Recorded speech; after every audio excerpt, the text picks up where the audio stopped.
As a social movement supporting mothers, we were being inundated by very real desperate requests. The issues that pregnant women are facing in South Africa now are not new. COVID has simply exacerbated a very dire situation. There's a lack of kindness in the way we think about especially poor working class pregnant women. And then there's also a gap in our understanding of children's development as beginning way before the child is even here. In October of 2020, Germany donated 98 million rand in COVID-19 relief funding to the city of Cape Town to address food security issues in poor communities. Violence prevention through urban upgrading, a well-established NGO partner, would implement and allocate the funding. For us, it was very important that it does not just become a relief project. We said it up front, and people came and just offered us relief, and we rejected that. We said it needs to look towards a rebuilding of a community rather than dropping some relief. The dropping of the relief is the food parcel story. The initiative was multi-pronged, but one of the critical components were rapidly deployable digital food vouchers for selected vulnerable groups in Cape Town. These could be redeemed in spaza shops and house shops to inject cash directly into the local economy. In the conversation with the local community and with Grow Great and Embrace, we realized that pregnant women is a forgotten group in a pandemic. VPUU doesn't specifically work with pregnant women, so Embrace and Grow Great, with their national network of mothers and infrastructure already in place, were brought in as partners to assist with implementation. Unfortunately, for many women in South Africa, accessing just the basic nutritional requirements to ensure a healthy pregnancy is a great challenge. A third of pregnant women live in households that run out of money for food, and as many as 60% of mothers of young children live below the upper bound poverty line.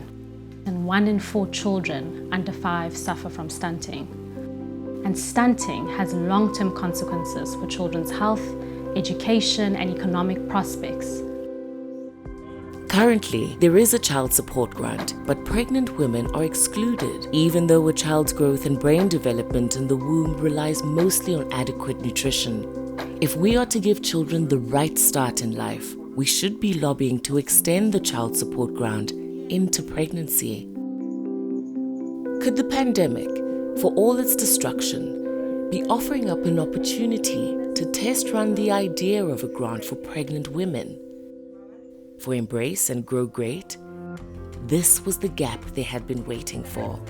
One of the things that we loved about a digital voucher is that it gives women agency to make decisions based on what they need for their families.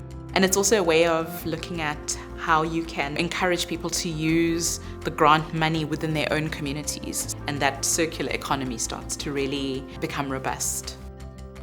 Registration, verification, and delivery of the vouchers to pregnant women was going to be a mammoth task. It made sense to reach pregnant women through clinics. Usually, getting access takes time, but the situation was urgent. So the Department of Health and the City of Cape Town got behind the project, giving Embrace and Grow Great the access they needed quickly.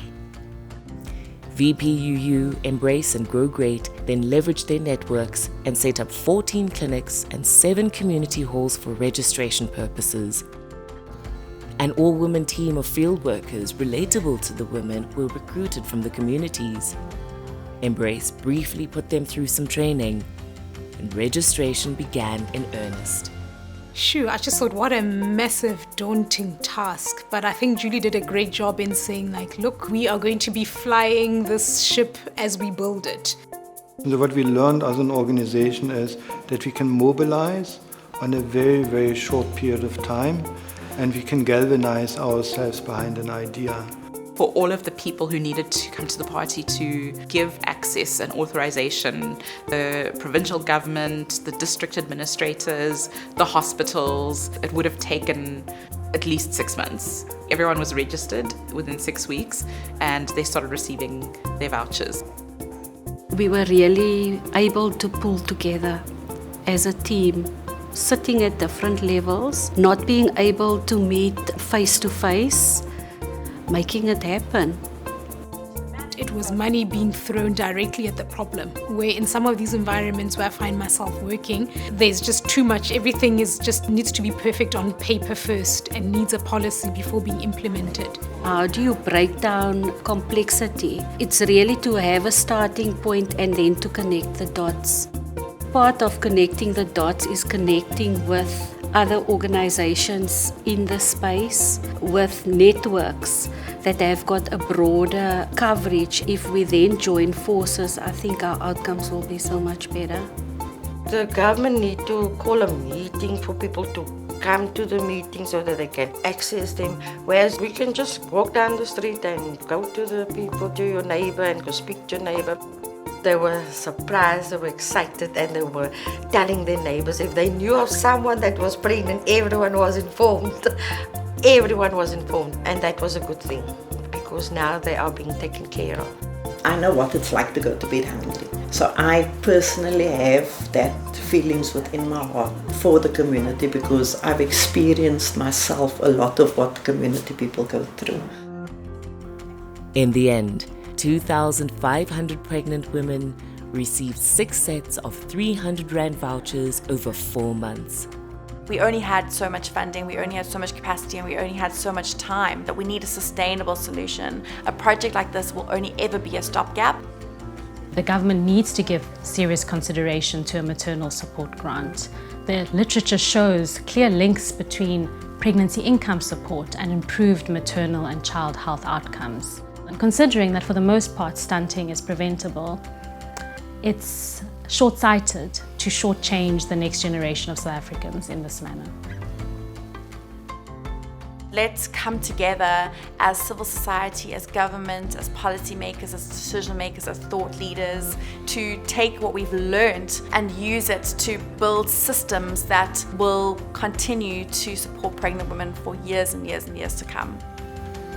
Let's use this opportunity to support pregnant mothers by signing the petition for the maternity support grant today. Visit growgreat.co.za or embrace.org.za to find out more.